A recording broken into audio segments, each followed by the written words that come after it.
I remember one boy, mentors challenged him to just go to a party and not drink. And so he did. He went to a house party, didn't drink, came back the next week, and he said, oh, did it? I didn't drink. And our mentors were like, how'd you go? He's like, oh, fuck, they were dickheads. I had to leave after half an hour. Like, talking about masculinity and the state of masculinity we're going to today. get there. I know. So we're so going to talk about masculinity. Yeah. But males are 3 times more likely to be successful in suicide. Wow. Whereas females are 3 times more likely to try suicide. Right. That's why it's so critical to create that safe environment where they can overcome the adversity. So what we often say is, let's help them use their current struggles to become their future strengths. Hello and welcome to Unstoppable. I'm your host, Kerwin, and today we talk to Mel Abu-Gazaleh. Mel was actually awarded the Young Australian of the Year in 2016. In 2017, she was Ernst & Young's Social Entrepreneur of the Year and Australian Financial Review Top 100 Women of Influence. She's the founder and CEO of the Blokes Foundation, which is Australia's leading boys' social education organisation that combats young men's antisocial and risk-taking behaviours by helping build empathy, but most importantly, critical thinking and understanding masculinity, mental health and peer pressure. And in this episode, we dive deep into the key factors that lead to mental health issues in young men, the frameworks and the processes that anyone can use to help young males with mental health issues, and tackling the porn conversations and the effects of watching porn, misunderstanding stereotypes and masculinity, and how to start with every single one of us. We all have a role to play when it comes to building a safer community for young males. Now, this is not all about men. This is applicable to anyone, but there is a real big problem when it comes to the young male youth of today, and we're going to tackle it head on. So for those of you who have kids that are growing up in this environment, you're going to want to check this out. Listen up.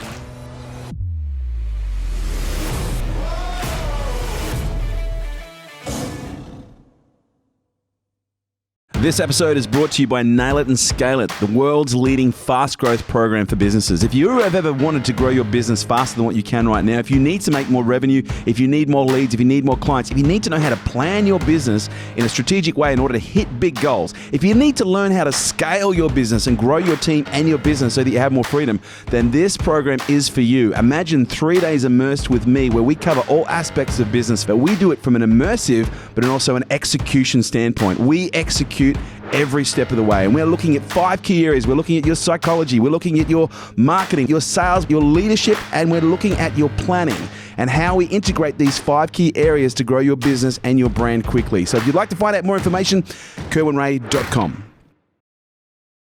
Ladies and gentlemen, it is my absolute pleasure today to welcome to Unstoppable. We have Mel Abu-Gazaleh. Did I get that right? A little bit. Come on, but look, Gazaleh. Abu-Gazaleh. Abu-Gazaleh. Fuck. Sorry. Probably should. It's not the worst pronunciation I've had though, so I'll accept it. Well, I saw it and I was like, wow, that's like up there Gazaleh. Like I was like, it was very, almost a great Australian mix, in its own way.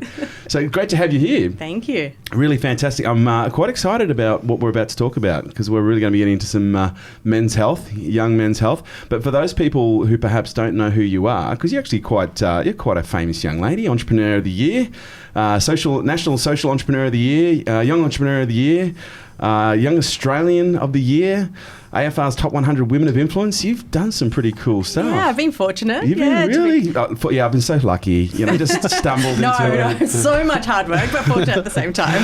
So for people who don't know your journey, what's the 30-second nutshell of who you are? I am a female who is just incredibly passionate about young men's mental health and well-being. And I guess from the early stages, as young as 15, 16, I remember just really wanting not to necessarily chase happiness in my life, but chase significance and to create something more significant than myself. And started that leadership journey and that change agent journey from a younger age, and just tried to surround myself with resources and people who understood that. Yeah, right. Yeah. So you got to admit, it's not common for a young woman to be interested in men's health, especially mental health. I get that all the time. Well, yeah, you're a young female.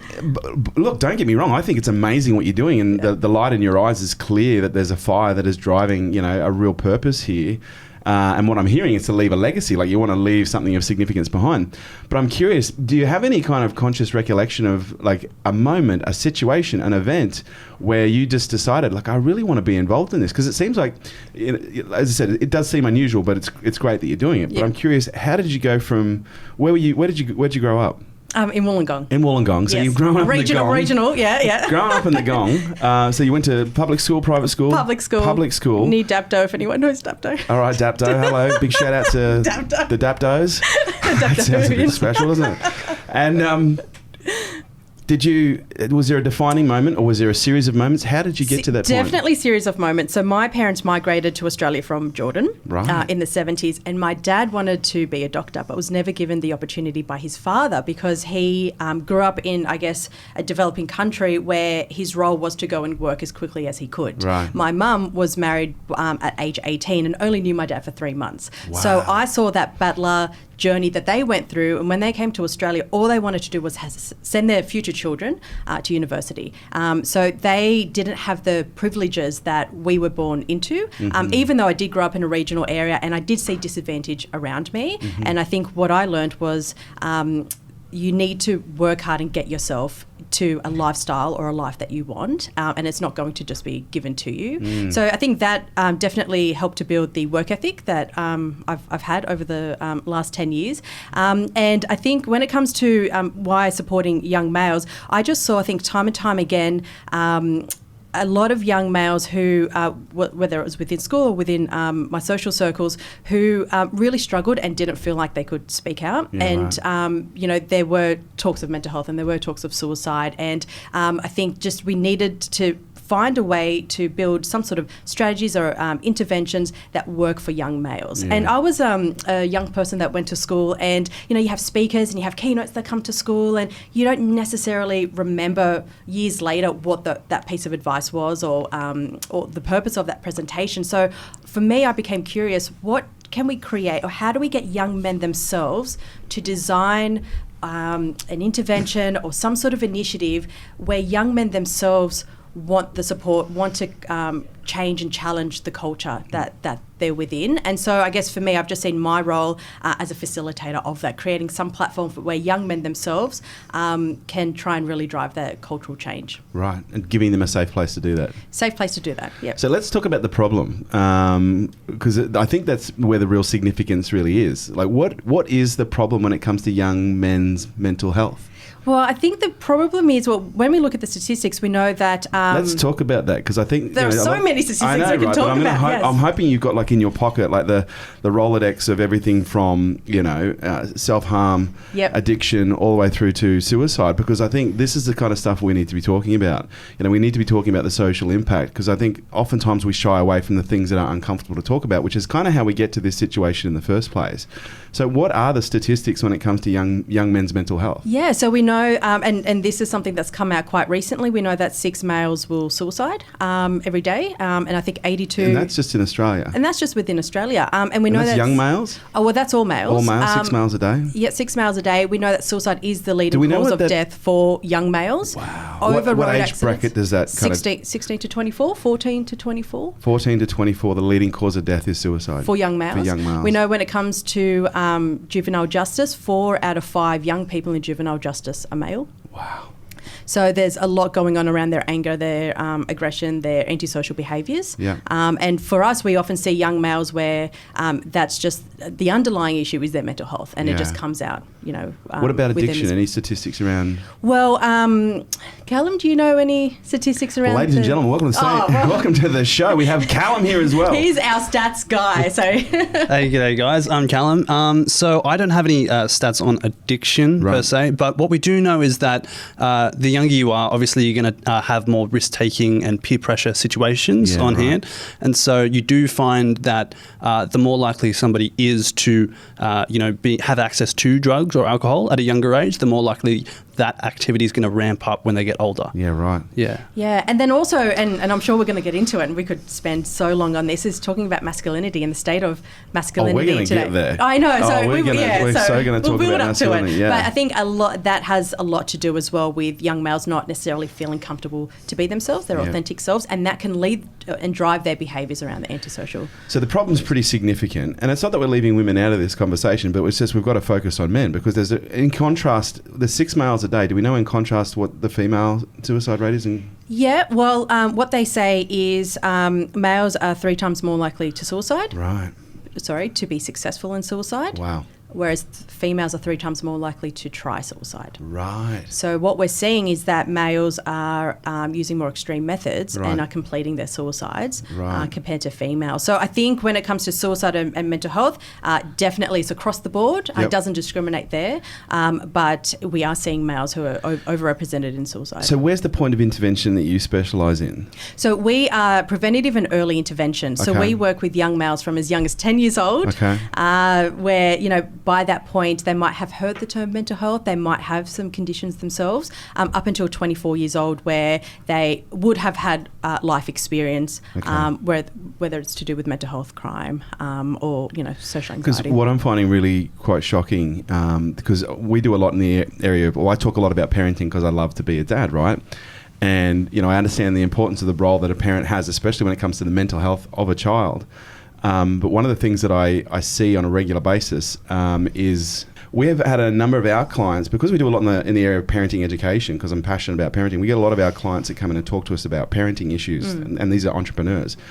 And I'm actually quite shocked in the last couple of years how much I am hearing from parents about kids under the age of 10, as young as 7 and 8 and 9, talking about suicide with an understanding of what it is that they're in some cases contemplating, considering, or aspiring to do.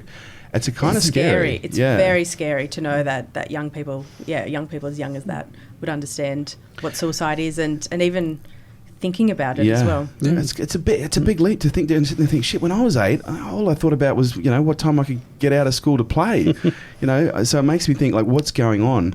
And we'll talk about that. But so your point of intervention is that between the 10 to 24 year space. And how do kids normally come to you? How do you find so them? what we specialise in is designing and implementing social education programs for young males. So with our 10 to 13-year-olds, we design and deliver a 3-month mentoring program in primary schools and in Year 7 as well, and a high school program, and that goes for 6 months. And then an 8-week program for young males 16 to 24. And essentially, we incorporate a peer mentoring framework. So we have people like Callum and other young males who will work with them on a weekly basis. This is kind of like a Big Brother thing. Kind of like a Big Brother. Yeah. It's a good way to think about it. Okay. And it's in a group environment as well. And Beautiful. so it's not one-on-one. The reason why we have it in a group is we help the young men to go on a journey together. And we always ask, so we deliver programs in schools. You're creating a little community. Yeah, a little movement. And it's social. Movement. And that's obviously one of the things that's really important as well as for these kids is not to be isolating one-on-one, is to be being put in a social environment. Absolutely. We want to help them build some critical skills. So critical thinking, number one, independent thinking, but also empathy. And you can only do that when you surround them with diverse other young males that they can learn from. So that's when we work with schools, we have schools all the time coming to us saying, please help our boys who are just going off track, or we are seeing these younger boys start to engage in some really scary risk-taking behaviours, just come and do something with them. Often these males might not have fathers at home or positive male role models within their lives. So we go in and it's quite structured. We talked to them about different topics. We talk about masculinity and introduce that concept to them, and which they all do understand. They just might not have heard the word masculinity before. We talk about mental health, risk-taking, peer pressure. So we've got a bit of a no bullshit approach to it. And what we find is when you are genuine with young men, when you're authentic, when you give them the real information, that's when they start to respect you and they engage in that conversation. Do you know, the more I work with kids, the more I realise if you just talk to them like they're a proper human being, they respond so much better. It's when you treat a child like a child that oftentimes they behave like a child. So that's quite interesting. So what are some of the key factors that lead to some of the mental health issues that some of these young men are dealing with? Have you been able to identify that there's a series of, you know, exposures, experiences, risk factors that kind of increase the probability? Absolutely. And Callum, who works with so many young males, will probably jump in here as well. So I think first and foremost is needing to have a healthy home life. And we work often in very disadvantaged communities where that just isn't the case. And it's very sad. Sometimes we hear boys are waiting for their dads to come out of jail. And when their dad gets out of jail, you know, they're going to go join him in a job, or they're going to go get an apprenticeship or something like that. So they often long for that their father figure within their lives. What else do you experience, Callum? Well, one of the most predictive factors is biology. So, if you have a family member who went through a mental health problem, you're more at risk or more likely to get it yourself. Yeah, right. And so when we go in and we work with these guys, what you find is, some of them have anger issues, or they have difficulty talking or expressing their emotions.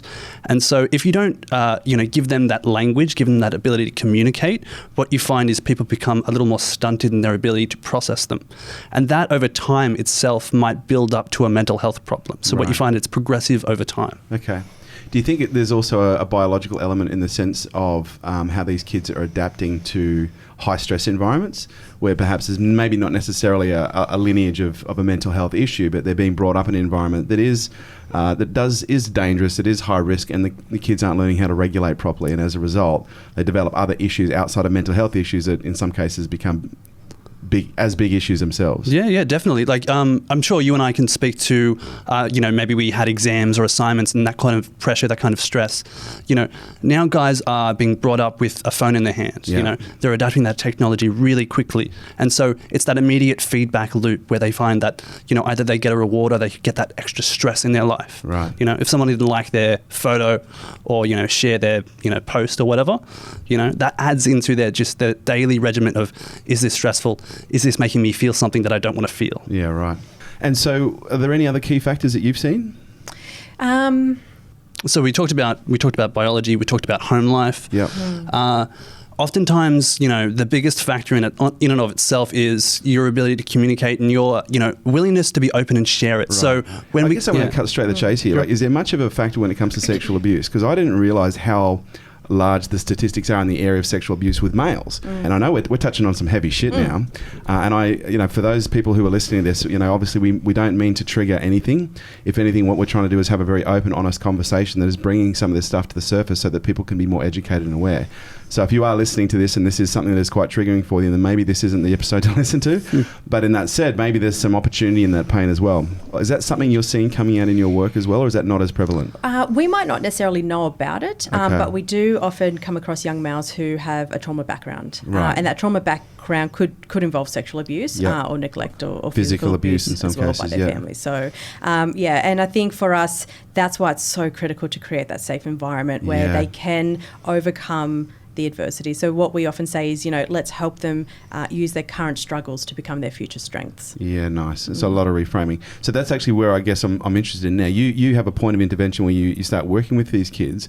Do you have a methodology that's almost like a one-size-fits-all? Or how do you work with the young male that presents in one of these workshops that you go, wow, okay, high risk, all the factors are there. If we don't do something with this young fella, he's going to end up potentially as another statistic in some way or another. Yeah. And often, I was going to say, often these young males are used to adults coming and going from their lives. They're used to being let down. And often they would tell us that they know when adults have given up on them.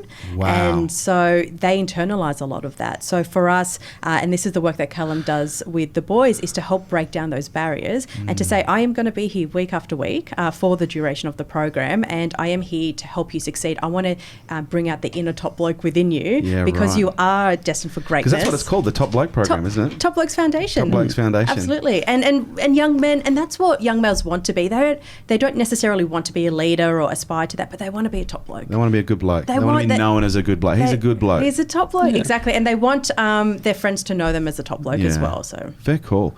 Have you seen how long have you been involved in this, Callum?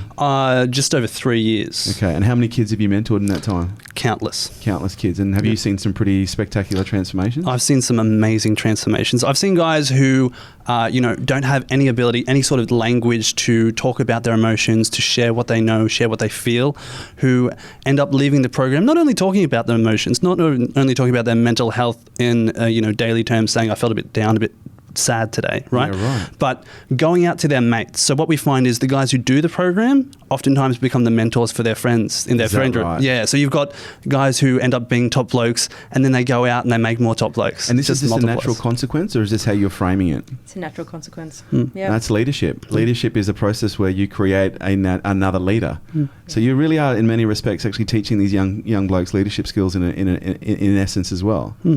is there any particular transformations that you can speak to of, obviously in an autonomous way, where you go, there was this one kid and it was like, holy moly, and then the transformation was?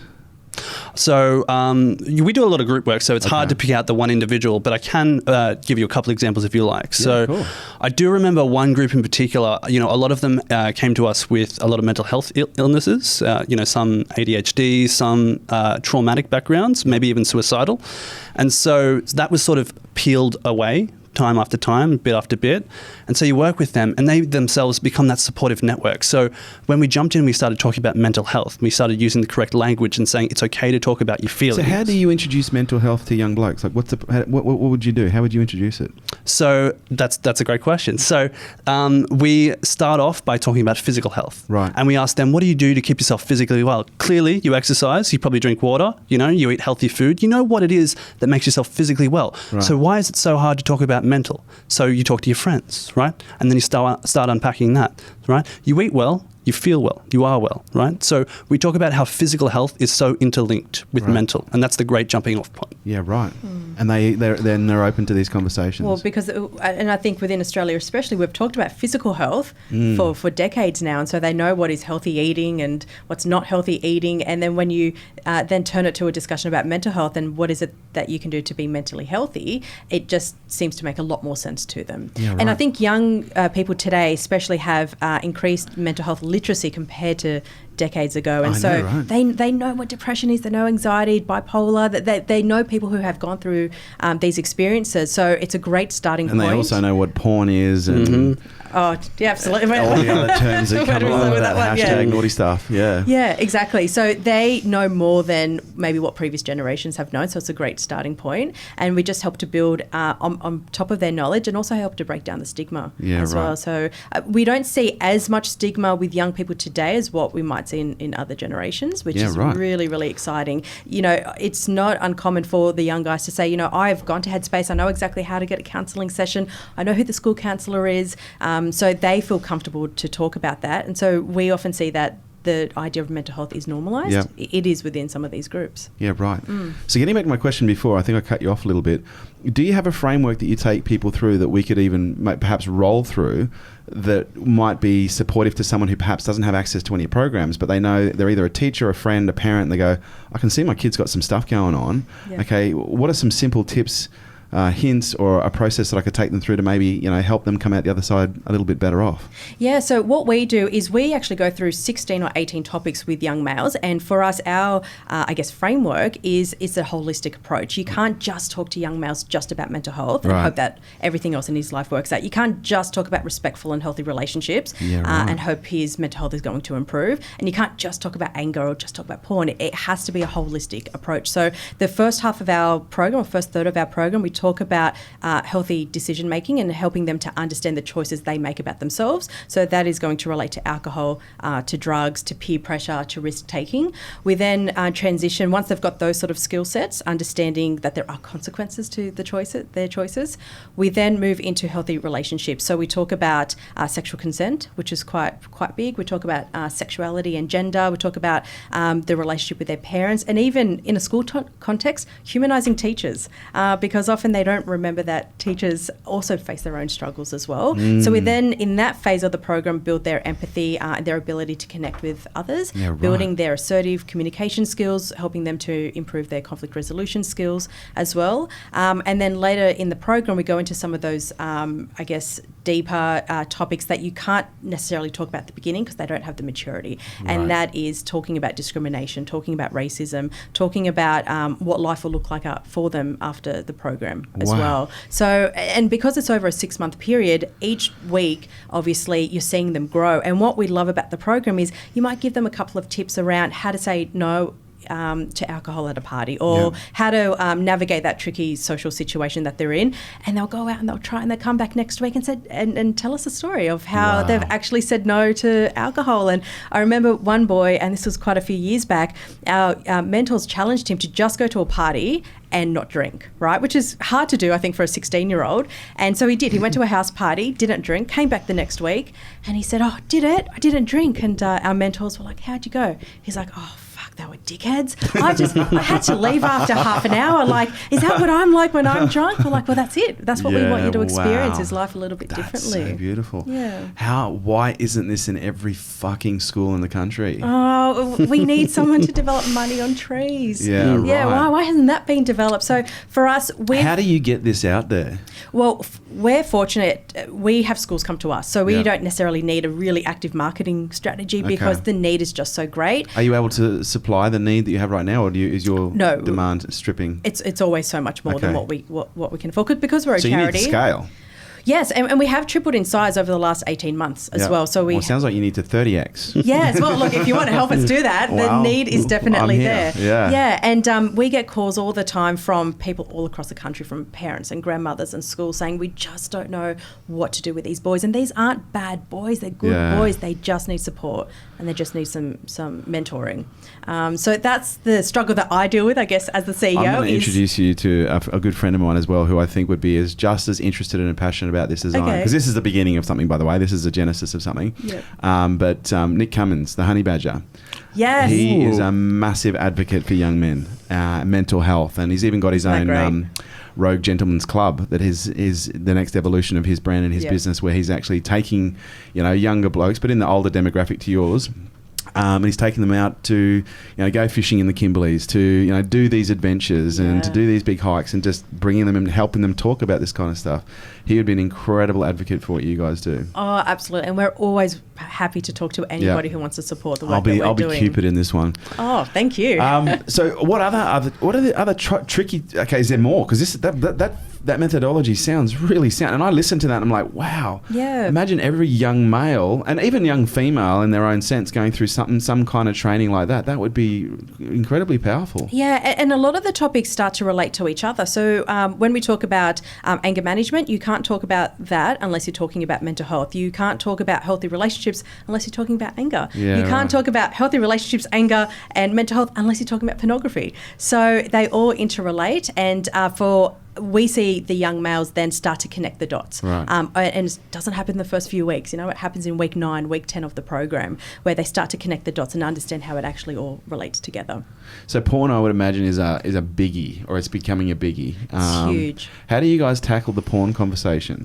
Yeah, so what we know and what research tells us is that boys as young as 13 will use and consume pornography on a regular basis. That's what research says. Wow. We have heard boys as young as 11. We've had a parent say that they're convinced their 6-year-old boy is showing signs of addiction to pornography, and we're like, what does that even mean? So it's not nothing. It's not this idea anymore of the 17-year-old who's hiding in his bedroom. No, it's happening incredibly young. And what research is, and it's only recently, is showing is the physical and mental health impacts of pornography on a young male. So let's talk about that, because some people might go, wow, it's just boys being boys, but what are the actual impacts of pornography? When it comes over a long term. Yeah, so because pornography has changed significantly since I was a boy. Exactly. Wow, it was very vanilla when I was a kid. Now it's like I think in the 60s you were only like 40%. Wow, I'm not that old. Yeah, okay.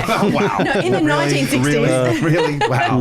No, but in the 1960s, I think you only had a 40% chance of ever coming across a pornographic image. Yeah, right. Whereas now 9 out of 10 boys will consume pornography. And as you know, it used to just be pictures and 2D. Now it's video. And what boys do is, especially with not live streaming, but streaming of videos, is that they can sift through, 20, 30, 40 videos in one session. They fast forward to the heightened elements of the video that they particularly enjoy. And what they're doing is training their bodies to respond to a heightened level of stimuli.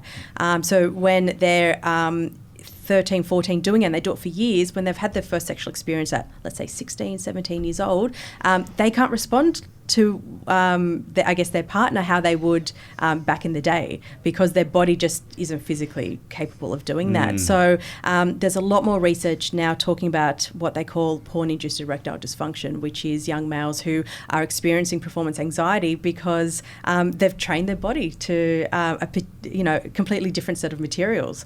Holy smokes. Yeah, so Cal, if you want to sort of share, I guess, what the boys' reactions are to it. That's a good reaction. That's typical. I was going to say, and let me just start off by saying teachers and parents will say one of the reasons why they want the program is because we do talk about it, and they don't know how to talk about it with young males, and it's not easy to do either. Okay. And for boys as well, I mean, I think at the beginning they have their giggles of, we're going to talk about porn, but then very quickly they realise there's some serious consequences to them. Yeah, right. Yeah.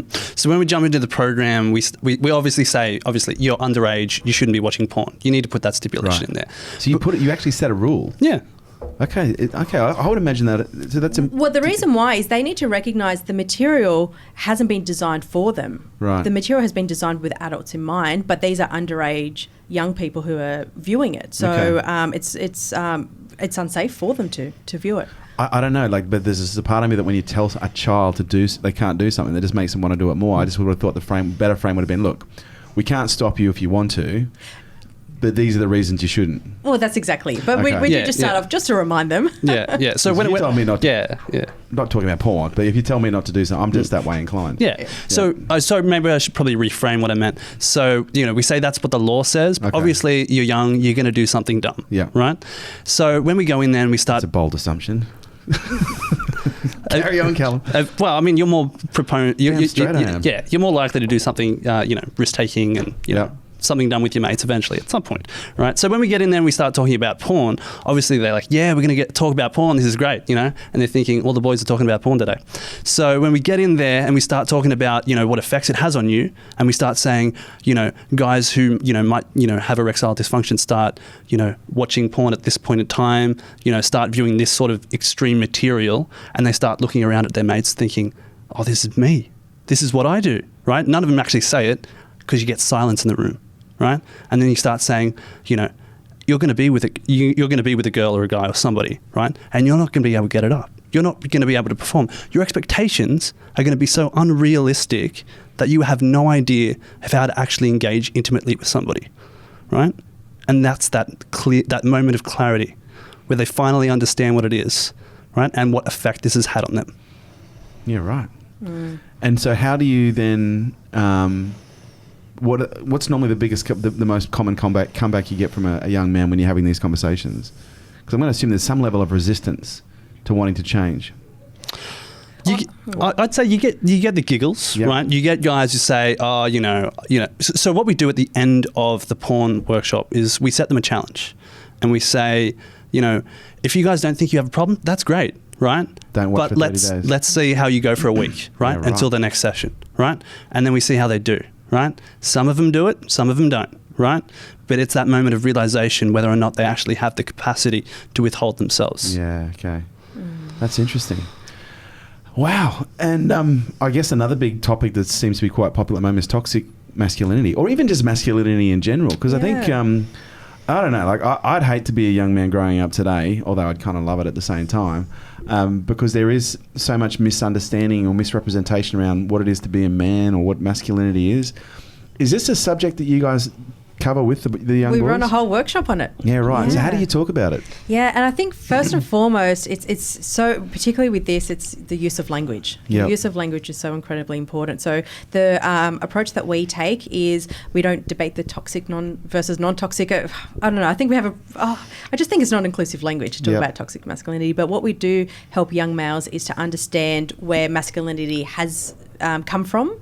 We talk about traditional masculinity, stereotypes associated, and that's kind of like where that toxic masculinity conversation comes into it. But we help them to expand their own understanding and definition of masculinity and help them to define what is true for them. And again, helping them to come back to developing their authentic selves. So you're not saying this is what masculinity is? We talk about this is what it has been in the past. Okay. This is... well, let's talk about that. What has masculinity been in the past? Well, I think it's been supported by different institutions. So whether it's corporate politics, where there is a narrowly defined scope of behaviours that you need to perform in order to be socially accepted. And what are some of those? So it might be not to show weakness. It might be to be physically strong. To be emotionally strong. Not talk about emotion. Not talk, to be feelings. The provider. To be successful career-wise, money-wise. To always want to have sex. To always be in pursuit of sexual partners. So there's a study that came out last year called the Man Box Study, and it showed that young males, they surveyed young males across Australia, young males who hold those beliefs, who believe that, yes, they should be the breadwinner, yes, they should be the dominant one within the relationship, will actually experience worse health outcomes than those young males who don't prescribe to those expectations. They're more likely to have feelings of suicide, more likely to perpetrate online bullying, face-to-face bullying, more likely to not intervene if they see a situation go on, more likely to have road rage as well. And so what they did was survey young males who don't identify in this man box, and they were healthier across the board. So there is, research that suggests that it is very important to help boys, break out of that man box. So that's a great look at what masculinity was and how it got us to where we got to. What does masculinity need to start looking more like in order for there to be a healthier representation of manhood? For me, it's just young males, or males in general, just feeling comfortable and confident to be themselves, and not to put a gender lens on behaviour. And that's, I guess, what we try and break down, is that anyone who identifies as anything can be independent. Anyone who identifies as anything can be rich, can be successful. It doesn't need to just be correlated, I guess, to a particular gender. So you're actually disrupting the gender frame, I guess, at the end of the day. Oh, yeah, well, yeah, I guess so. If it's about breaking down and helping young males to just be themselves. Yeah, so, whatever that looks like. Whatever that looks like for them. And we've had males in the past say that their dream is to be Beyonce's backup dancer. Yeah. Amazing. Yeah. Absolutely. You go for that. Love that. Typically, they might not feel comfortable to say that in front of their friends, right? So, Callum, but again, such important conversations to be having with young men these days, when we are living in an age where, the word transgender is becoming popularised by TV and social media, and kids are starting to have these conversations at school. And I'd imagine that, a lot of, or a significant amount of discrimination, but I would imagine it's the older masculinity that often creates high levels of trauma for people who are having those experiences.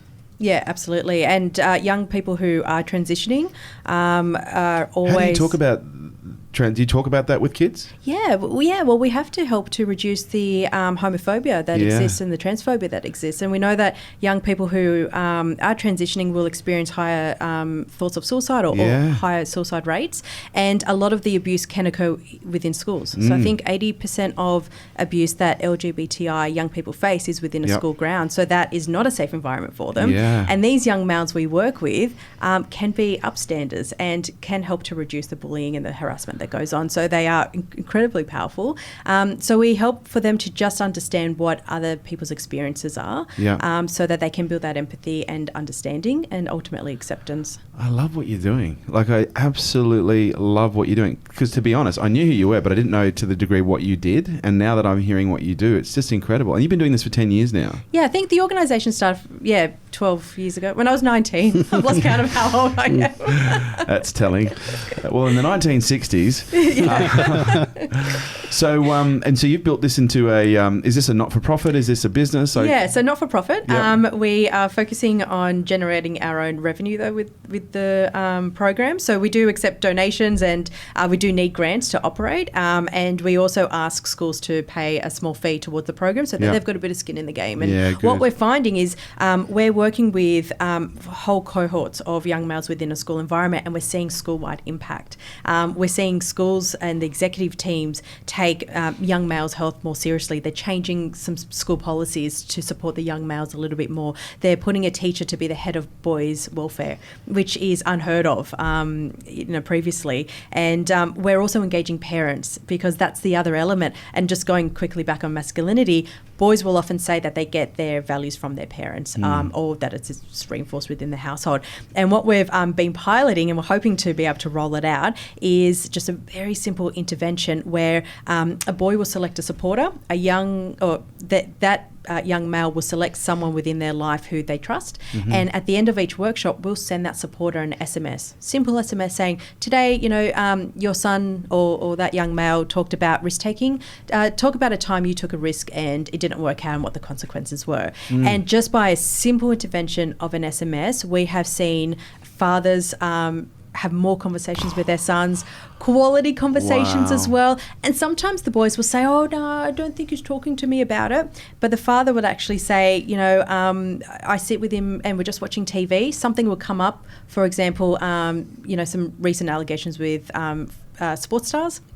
And he'll have a conversation around sexual consent. And so for the son, he didn't even know that was prompted from our SMS. Wow. And that's the whole point of it. Because you ask a teenage boy, do you want to talk to your dad or your mum about this? Of course they're not going to want to. They're going to feel awkward. But it's about breaking down those barriers so that that boy can have an open conversation. And what we recognise is we're in that boy's life for a certain period of time. We can't obviously hold his hand going forward, but his family is always going to be there for him. But he might not necessarily feel that support. So how do we help that parent to come onto the Top Blokes journey so they can continue the mentorship relationship once we've finished our 6 months? So is there, apart from the SMSs engaging a parent or a significant other, how do you enrol the family unit? Or the people, you know, the mothers, the fathers, the brothers and sisters. Is there a particular method that you do? Particularly with this one, we ask the boys to nominate. Right. Okay, so they nominate someone, right? Yeah, they nominate because, you know, they might not have a mother who is good to them or a father who's good to them, so we don't necessarily want to dictate who that is. Gotcha. But, you know, every young male and every young person needs someone that they can trust within their life. Because when they do go to those underage parties or festivals and they're getting themselves in trouble, they need to feel confident to be able to call someone and not try and handle that situation on their own. Yeah. And that's why one of the things I'm learning with my son right now, or not learning with my son right now, but I've kind of had this philosophy from the beginning is he never gets in trouble for telling the truth. Like I always celebrate his honesty. Yep. Because I think a lot of kids, men, women, just people in general, are afraid to tell the truth. Oh, and they know how to lie from a young age. Like, yeah, parents train their kids how to lie through what they purport as discipline. Yeah. You know, my child lies, so I punish them, and then all you're teaching the child is, well, every time you tell the truth, this is what's going to happen. Yeah. Well, this is what so they just get better at lying and not getting caught, right? 100%. Yeah. But what's interesting about this is I have some of the best conversations. My son's only 5, but we have some of the most incredible conversations around honesty and what honesty is just through having permission to have these conversations. How do you work with the young male when it comes to thwarting some of their high risk taking behaviour without breaking perhaps a young spirit? That because when you look at any great innovation in this world, it's come about as a result of someone taking a risk. Yep. And you know, I was diagnosed ADHD, dyslexia very young. You know, I've got a history of addiction. I know my pattern is high risk, and that's one of the reasons I've done what I've been able to do, is because it's in my nature to just take fucking massive risks. Yep. I'm learning as I aged to do that in a healthier way, in a more holistic way, and very different to my 21-year-old drug-addled days. But how do you work with a child to manage their ability to make better decisions around risk, but at the same time not crush the spirit that could be here to do something great? Yeah, and obviously I can see that in yourself. You've done very well. What we do is we talk about risk in framing it as calculated risk. So when we talk to them, we give them scenarios, and we might ask them, you know, would you jump off the bridge with your mates? Right? Obviously, you shouldn't be doing that, right? But we don't say that. We say, well, how can you turn that into a calculated risk? Right? So to make somebody more considerate, more thoughtful in everyday scenarios, we ask them, what can you do to make sure what you're doing is safer for yourself and safer for everybody else, right? It might be something simple like, you know, going down, checking how deep the water is before you jump down, you know? So just getting them to think more rationally. Teaching them how to think. Yeah, making them think more rationally, more clearly about the situation, you know? Oh, I love that. So you're actually teaching the kids how to think, teaching them how to make better decisions through critical thinking. Yes. That's spectacular. So what's your footprint? You've been going for 10 years now. How many mentors have you got going around? So we're a team of 20. Wow. We're just under 20, I think. So, we wish we could have more on board because we just have that many schools and so how many parents. young men are going through your programs every year? So about 1,200 young males. Right. So we have about 11,000, I think, who have gone through the programs already. And how many young males do we have in this country as of like right now, like between the ages of 10 and 24? Can we Google that one? Google it, Tim. I should. Millions, right? Yeah, I'm going to go with there's going to be between the ages of 10 and 24. We're 23 million population, declining growth. I'm going to say around 3.2 to 3.8 million. I bet he's right on the money. I'll go 2.6 million young males we're talking about. This is the Price is Right rules, where you just go slightly higher or slightly lower. See who's closer. All right, we'll find that out in a moment. So What's next for Top Blokes Foundation? For us, we just want to continue expanding, so organically growing, which is what we've been focusing on.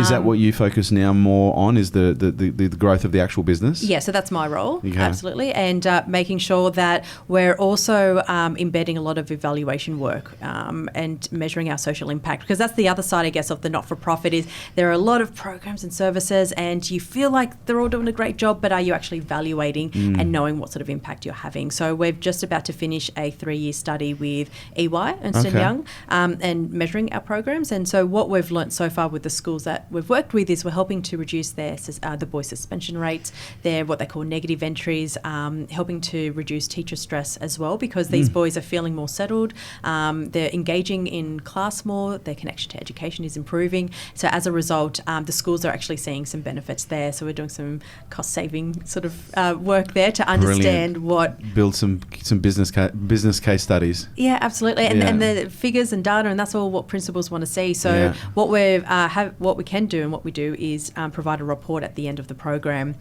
to the principals to say, as a result of these boys engaging, this is the impact that we've had back on the school. And some principals are like, yes, I need to see the report, I want to see the data. Other principals are like, I just know little Jim is not in my office anymore, and I'm not having to call his parents. I know the program's working, they can all work from a different angle. So that's been my focus is organic growth and focusing on our social impact. So how can we as a community, as a country, help you grow faster? Like, what is it that you need to do what you do at a bigger level? I know this sounds so cliched and it is my job, but if there's anyone who can connect us with companies or with other organisations, or who simply want to support our work by donating as well. So we have well, actually I don't know if it's interesting or not, but the majority of those who give to us are male. Yeah, right. And you said you've got tax eligibility status, something else? Okay, right now, making it loud. Is there a website they can go to make it? Of course, topblokes.org.au/donate. Okay, so I'm going to donate $5,000. Are you? Wait, are you serious? For real? Oh my God. Yeah, absolutely. Thank you. Right, that's just a start, okay? And because I would like to do more with you. I think what you're doing is great, and so I'm going to use that as an encouragement for everyone else who's out there. Like, go Top Blokes. .org.au. Go and make a donation. Yeah, find us on Facebook, Instagram. Because seriously, honestly, I can't think of a better way to increase the probability of a better world. Because some of us are blessed to have great parents, some of us aren't, and it's important that we have those people show up around us to provide what a role model looks like. Yep. Whether it be for 3 months, 6 months, or 9 months, or for whatever period, as long as they have that chance.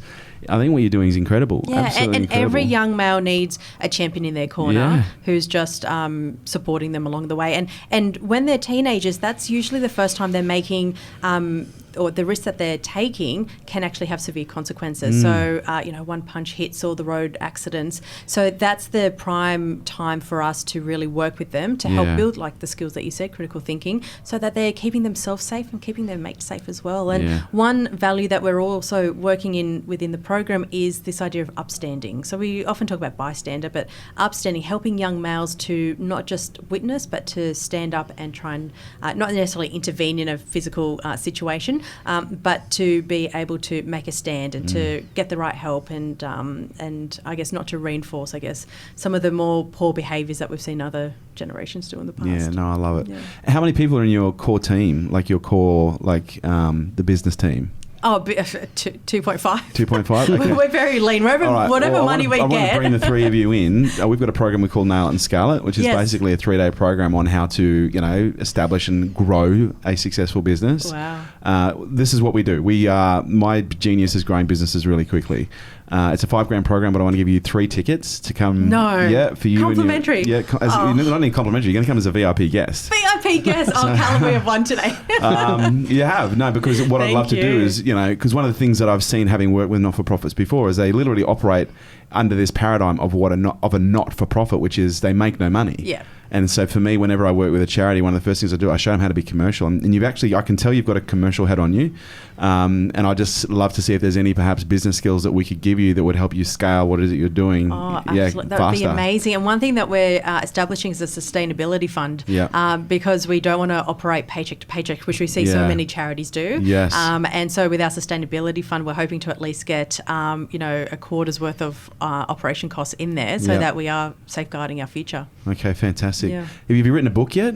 I haven't written a full book, but I've been involved in a couple of books. So really you need interesting. to write a fucking book. Oh, would you buy it? Yeah, I would. And I'd buy it for my son. I'd even buy it for all my clients who have young boys. Yeah, right. Yeah. Because what you're doing is you're doing good things. It's needed. Oh, thank you. Yeah. And what for me personally is so exciting is that when I started this, 12 years ago, nobody understood men's health, young men's health. They all would get so confused. They're like, but you're a young woman. Don't you mean you're running a program for girls? I'm like, no, young men. Whereas now, we have Men's Health Week. We have so many organisations and people who just recognise that males need support as well. And I think it's really, really exciting times. Is there someone doing Top Chicks?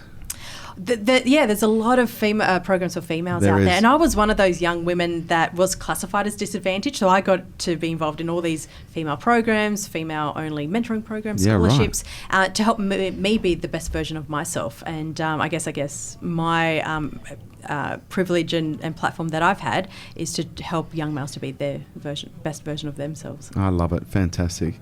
So topblokes.org.au. Yes. Check it out. Great. Have you got any fundraising functions coming up, gala balls? Well, right now, actually, we are asking a number of people to support us with our It Starts With Us appeal. Okay. So it does start with us. It starts with each one of us to at least support the young men in our lives. Yep. And we also give young males jackets, and it says on the back, It Starts With Us, because it also starts with them as well. Yeah, so we nice. all have a role to play to help build a safer community for young males. Okay, cool. You need to be doing a gala ball every year. I reckon a gala, get the right men in the room, the right women in the room. I reckon you could do something quite special there. Oh, thanks for the idea. Yeah, we'll just add that to our to-do list. Just another thing to do. A fucking gala. All right. Well, listen, Mel, Callum, it has been my absolute pleasure to have you guys on Unstoppable today. And like I said, I have a feeling this is the beginning of something cool. What's the best piece of advice you've ever received? So in a business context, I had a director who, in his first meeting, said to me, okay, if you get hit by a bus, how long will Top Bloke survive without you? 3 months? Like, no way, three weeks. And he's like, that's a problem. You need to fix that. And I think that changed my whole perspective on my role within the organisation. Yes, I can go out and promote and talk about the actual social issues that young men face, but my role is to also make sure Top Blokes is sustainable. Nice. Great advice. Best piece of personal advice? This is the Typical hard entrepreneur. one. Best piece of... Is it a bit wanky for me to say that it's the advice I give to myself? No. Which is to just believe in yourself. Oh, that sounds so cliche. No, it doesn't. But I think, anyone who's obviously, started an organisation knows how hard and gruelling it is day in and day out. And for me, it's constantly reminding myself of, you've got this. Yeah. You're completely fine. You do. You just need to, put that one step ahead of the other. Yeah, love it. Well, guys, thank you so much. It's been a real pleasure. And I can't wait to see what happens next. Oh, thank you so much, and thanks for joining the journey now as well. I'm now on the journey with you, ladies. Can I clarify? Are you a certified top bloke now? Can we give you that title? Can I? Do I get a badge or a shirt? Ladies and gentlemen, my name is Kerwin Ray. This has been Unstoppable, and you've been listening to Callum and Mel Abu-Gazaleh. Abu-Gazaleh. Abu-Gazaleh, fuck! I'll take it. Oh, well done. Oh, well, look, thank you so much for the opportunity. My pleasure. All right, thank you. Well done. This episode was brought to you by Nail It and Scale It, the world's leading fast growth program for business. There you have it, guys. Thanks for tuning in to Unstoppable with me, your host, Kerwin Ray. And please do not forget to subscribe to our YouTube channel where you get to see all of these interviews in the flesh. Share this podcast with your friends and drop me a review on iTunes. I would love to hear what you guys think, and also let you know that your comments help make sure that we keep producing killer content just like this. And if you'd like to stay up to date with all of my movements, upcoming podcasts, events, and much more, please jump onto the website kerwinray.com and also check us out on all social media on the handle @KerwinRay. Thanks for joining us.